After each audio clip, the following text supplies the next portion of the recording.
विदेशों की दृष्टि से मुझे कॉनराड ने कहा कि now you have proved that Hindu is not a coward race. तो विदेशों में ये सिद्ध हुआ कि हिंदू कायर है।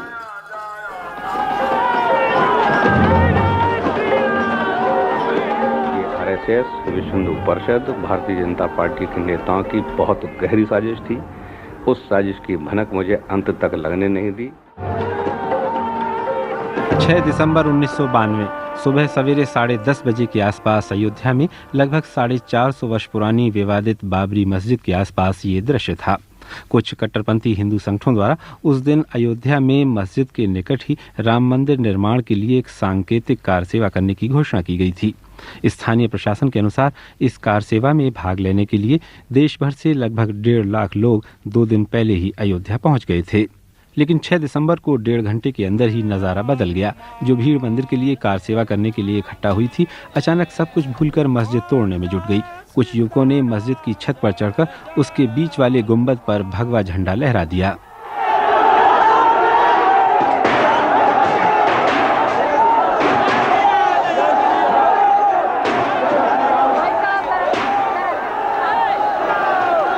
इस घटना को कवर करने के लिए देश विदेश से सैकड़ों पत्रकार और छायाकार अयोध्या में इकट्ठा हुए थे और मैं भी उनमें से एक था। बीबीसी के तत्कालीन दिल्ली ब्यूरो प्रमुख मार्क टली के साथ इस घटना को अपनी आंखों से देख रहा था। जैसे ही बाबरी मस्जिद को ढाए जाने की कार्रवाई शुरू हुई, करीब 11:30 बजे मार्क टली अपनी रिपोर्ट भेजने के लिए फैजाबाद रवाना हो गए। सुनिए इस घटना का ब्यौरा स्वयं मार्क के शब्दों में।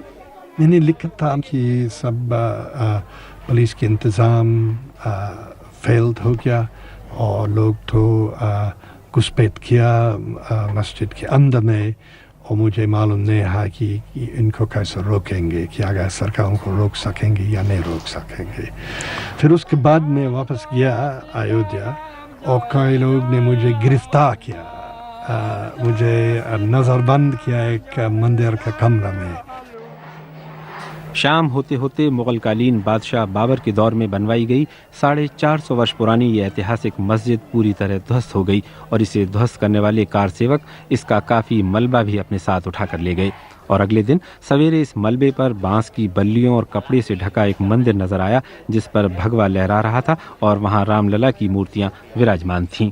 इस घटना ने समूचे भारतीय समाज को झकझोर डाला। इसकी प्रतिक्रिया न सिर्फ भारत में बल्कि विदेशों में भी हुई और पाकिस्तान तथा बांग्लादेश में कई हिंदू मंदिर गिरा दिए गए। भारत के कई राज्यों और शहरों में सांप्रदायिक दंगे शुरू हो गए और सप्ताह भर के अंदर ही करीब 1,500 लोग इन दंगों में मार डाले गए। बाबरी मस्जिद को गिराए जाने की कार्रवाई 6 दिसंबर 1992 को ही नहीं हुई, बल्कि इससे पहले भी कई प्रयास किए गए। और 1990 में जब उत्तर प्रदेश में मुलायम सिंह यादव के नेतृत्व वाली जनता दल सरकार थी, उस समय भी कुछ कार सेवक बाबरी मस्जिद को ढाने के लिए उसके ऊपर चढ़ गए थे, लेकिन तब राज्य सरकार द्वारा गोली चलाई गई और उसमें 16 लोग मारे गए थे। ऐसे में सवाल उठता है कि फिर 1992 में अयोध्या में बाबरी मस्जिद को ढाए जाने के लिए दोषी कौन था? ज्यादातर लोग इस घटना के लिए संघ परिवार, भारतीय जनता पार्टी के कुछ नेताओं और उत्तर प्रदेश के तत्कालीन मुख्यमंत्री कल्याण सिंह को जिम्मेदार ठहराते हैं, लेकिन कल्याण सिंह इसका खंडन करते हैं। विश्व हिंदू परिषद के उपाध्यक्ष आचार्य गिरिराज किशोर का कहना है कि कल्याण सिंह राजनीतिक कारणों से अब अपने बयान बदल रहे हैं, हालांकि उस समय उन्होंने इस घटना पर गर्व किया था। पर बाबरी मस्जिद के लिए आंदोलन चलाने वाले मुस्लिम नेता सैयद शहाबुद्दीन इसका दोष तत्कालीन प्रधानमंत्री पीवी नरसिम्हा राव को देते हैं। लेकिन तत्कालीन प्रधानमंत्री पीवी नरसिम्हा राव ने इसके लिए उस समय की राज्य सरकार को ही दोषी ठहराया था। उसी समय एक निजी टीवी चैनल को इंटरव्यू देते हुए, जिसके कुछ अंश बीबीसी टेलीविजन पर भी प्रसारित किए गए, उनका कहना था, I have reason to believe that it was the result of planning, pre-planning, taking each small bit, each small event, each small reaction. मेरे पास ये समझने के पर्याप्त कारण हैं कि ये घटना सुनियोजित तरीके से की गई। राज्य सरकार और उसके नेताओं की अगर छोटी छोटी बातों को देखें, उनके भाषण देखें, तो वे अलग अलग बयान दे रहे थे।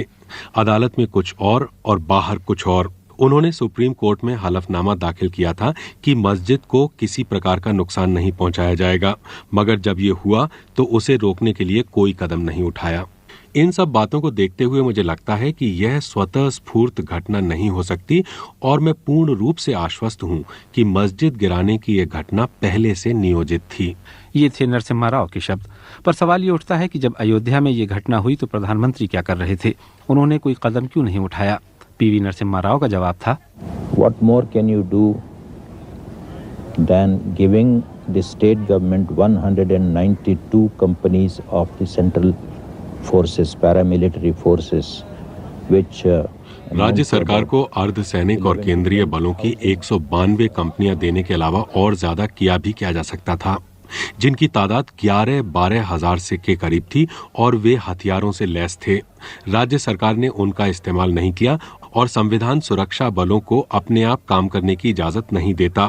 राज्य सरकार ने इन सुरक्षा बलों की सेवाएं लेने में कोई रुचि नहीं दिखाई, जो अयोध्या से सिर्फ 5 मिनट की दूरी पर फैजाबाद में थे। और इतना ही नहीं, तत्कालीन मुख्यमंत्री की ओर से आदेश दिए गए थे कि कार सेवकों के खिलाफ कोई कार्यवाही न की जाए और इसलिए स्थिति बेकाबू हो गई, बल्कि मैं तो ये कहूंगा कि उसको बेकाबू हो जाने दिया गया। अयोध्या में बाबरी मस्जिद राम जन्मभूमि विवाद यूं तो कई सौ वर्षों पुराना बताया जाता है, क्योंकि हिंदुओं के एक वर्ग का ये मानना है कि बाबरी मस्जिद ठीक उसी स्थान पर बनाई गई जो भगवान रामचंद्र का जन्म स्थान है। लेकिन इस विवाद की शुरुआत 23 दिसंबर 1949 को उस समय कानूनी रूप से हुई थी, जब वहां कथित रूप से मूर्तियां रख दी गई थीं। अयोध्या में बाबरी मस्जिद ढहाए जाने की घटना को 7.5 वर्ष से ज्यादा समय हो गया है, लेकिन अभी तक इस घटना के दोषी लोगों को सजा मिलना तो दूर, उनकी पहचान तक नहीं हो सकी है।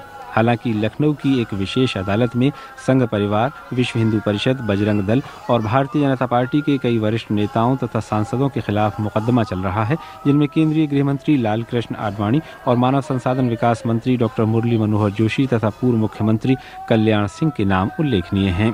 साथ ही तत्कालीन केंद्र सरकार ने इस घटना के कारणों की जांच के लिए जस्टिस लिब्राहन की अध्यक्षता में एक आयोग का गठन किया था, जिसकी सुनवाई भी जारी है। पर इस आयोग को नतीजे पर पहुंचने में कितना समय लगेगा, अभी कुछ नहीं कहा जा सकता। ईश्वर अल्लाह